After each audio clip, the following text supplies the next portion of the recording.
जोंनो जेबो होआखै बेफोर बाथ्राफोरखौ बुंनाया बेसलेस आरो नाजावथाव नङा बेफोरो मोजांखौ गनायनो हायै गोसो मानसिनिसो बाथ्रा।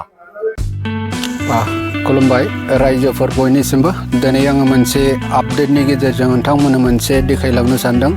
मानो होननानै बुङोबा जोंनि आबसुनि गोख्रों मावथि गनेन्द्र बिथाङा जायफ्रा बिटिआर एकर्ड जोंनो जेबो होआखै बेफोर बाथ्राफोरखौ बुंनाया बेसलेस आरो नाजावथाव नङा बेफोरो मोजांखौ गनायनो मानिनो हायाखै बा मानिनो हाया बेखौ बेसलेस होनदों। मानि थाखाय होनदों नोंथांमोना भिडिअखौ नायलांजोबबा बुजिगोन, नायलांनानै कमेन्ट होबानो जाबाय मानि थाखाय बुंदों।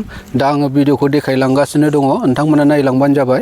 हारि हिसाबै जोङो स्ट्रागल आरो मुभमेन्ट आरो रेभुलेसनजों फैनाय बियो मोनसे हारि आरो जोङो स्ट्रागल खालामनांदोंब्ला रेभुलेसन खालामनांदोंबा मुभमेन्ट खालामनांदोंब्ला जोङो दिनै जातीय आफाद जों बयबो दिनै खामानि मावनो जोङो ज' दंलायलायोब्ला हारिनि खोथा जोङो रायलायलायदोंब्ला दिनै जोङो जातिखौ जौगानायनि मोनसे सिमांखौनो लानानै जोङो दिनै खामानि मावबाय थादों।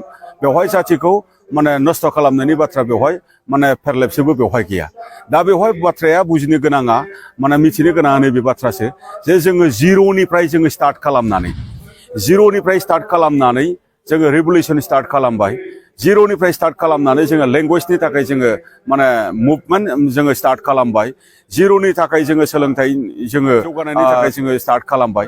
दिनै जिर'निफ्राय जागायनाय बे बर' रावा संबिधानिक मोनसे रिकगनाइजेसन जाबाय। आसामाव दिनै मा होनदों अफिसियेल लेंगुवेज जाबाय आरो बे रावानो दिनै मा होनदों एलपि स्कुलाव फरायजेननायनिफ्राय लानानै बियो इउनिभारसिटिसिम फरायनो हानाय जाबाय आरो मिडियाम हिसाबै दिनै मा होनदों 11-12 फरायनो हानाय जाबाय।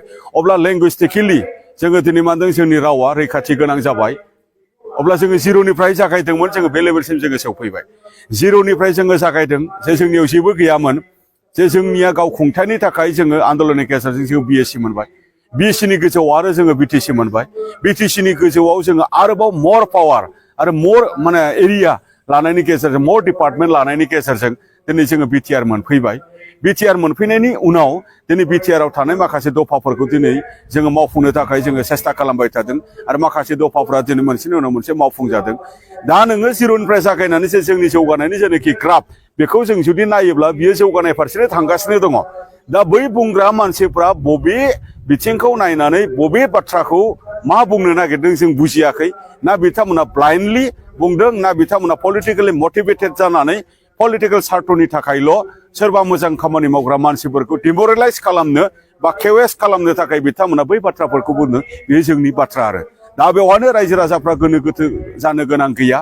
दिनै बिएससिनि गोजौसिनाव बिटिसि जाबाय, बिटिसिनि गोजौसिनाव दिनै बिटिआर जाबाय आरो जोंनि ओनसोला जे ओनसोलखौ लानानै बिटिएडिमोन बे ओनसोला दिनै नामा सोलायनायनि गेजेरजों बिटिआर जाबाय आरो बेवहाय सनितपुर बिश्वनाथआ दिनै दाजाब जानायनि नोजोर आरो थांखिजों 60टा गामिया दिनै दाजाब जाबाय आरो दिनै बे गोजोन गोरोबथानि गेजेरजोंनो कसारि काउन्सिल मोनसे दाजाबाय आरो बे गोजोन गोरोबथानि गेजेरजोंनो दिनै मा होनदों 280 आर्टिकेलनि गेजेरजों 6 सिडुलाव मर फाइनान्सियेल पावार बेवहाय फैनो थांगासिनो दङ आरो कार्बि आंलंनि बर'फोरखौ हाजोआरि एसटि जानो थांगासिनो दङ। बेनि गेजेरजोंनो बर' रावा दिनै लोगो सरखारि राव जादों। अब्ला जौगानायनिफ्रायथ' जौगादोंना, गोहोनिफ्राय गोहोसिनथ' जादों जोङो। नंगौ माखासे दफाफ्रा मावफुंजानायाव एसे दिले जादों आरो बेखौ जोङो दिनै बे गोरोबथायानो जे बेवहाय जेबो गैया, बे गोरोबथाया जोंनो जेबो होआखै बेफोर बाथ्राफोरखौ बुंनाया बेसलेस आरो नाजावथाव नङा।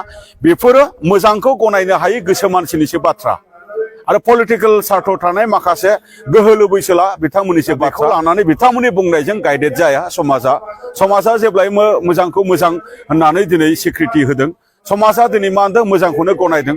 समाजा इउनिभार्सेल माखासे बाथ्राफोरखौ दिनै एक्सेप्ट खालामो आरो बे बाथ्राफोरखौनो फोथायथिखौ लानानै दुलाराय बर' फरायसा आफादा खामानि मावलांबाय थागोन। दिनै दफा मावफुंनायनि बाथ्राखौ जुदि रायलायोब्ला बिटिसि गोरोबथा 2003 मायथाइयाव जालांनाय जे गोरोबथा बिनि दफाफ्राबो दिनैसिमावबो मावफुंजाजोबाखै।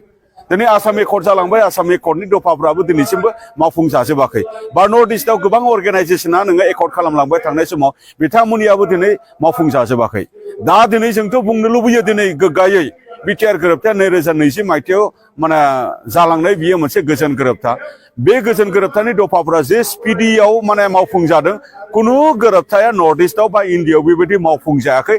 दा बे बाथ्राफोरखौ लानानै जोङो दिनै गोजोनो आरो थाबावनाय दफाफोरखौ जोङो फैबाय थानाय समाव जोङो बोरै मावफुंनो हायो बिनि माखासे खामानि मावनांगौनि थाखाय जोङो दिनै खामानि मावबाय थादों। होमबा भिडिअआ एसेयावनोसै लोगोफोर बयनिसिमबो गोजोनथोंसै उननि आपडेटआव लोगो मोनफिनसिगोन बयनिसिमबो गोजोनथों बाय बाय।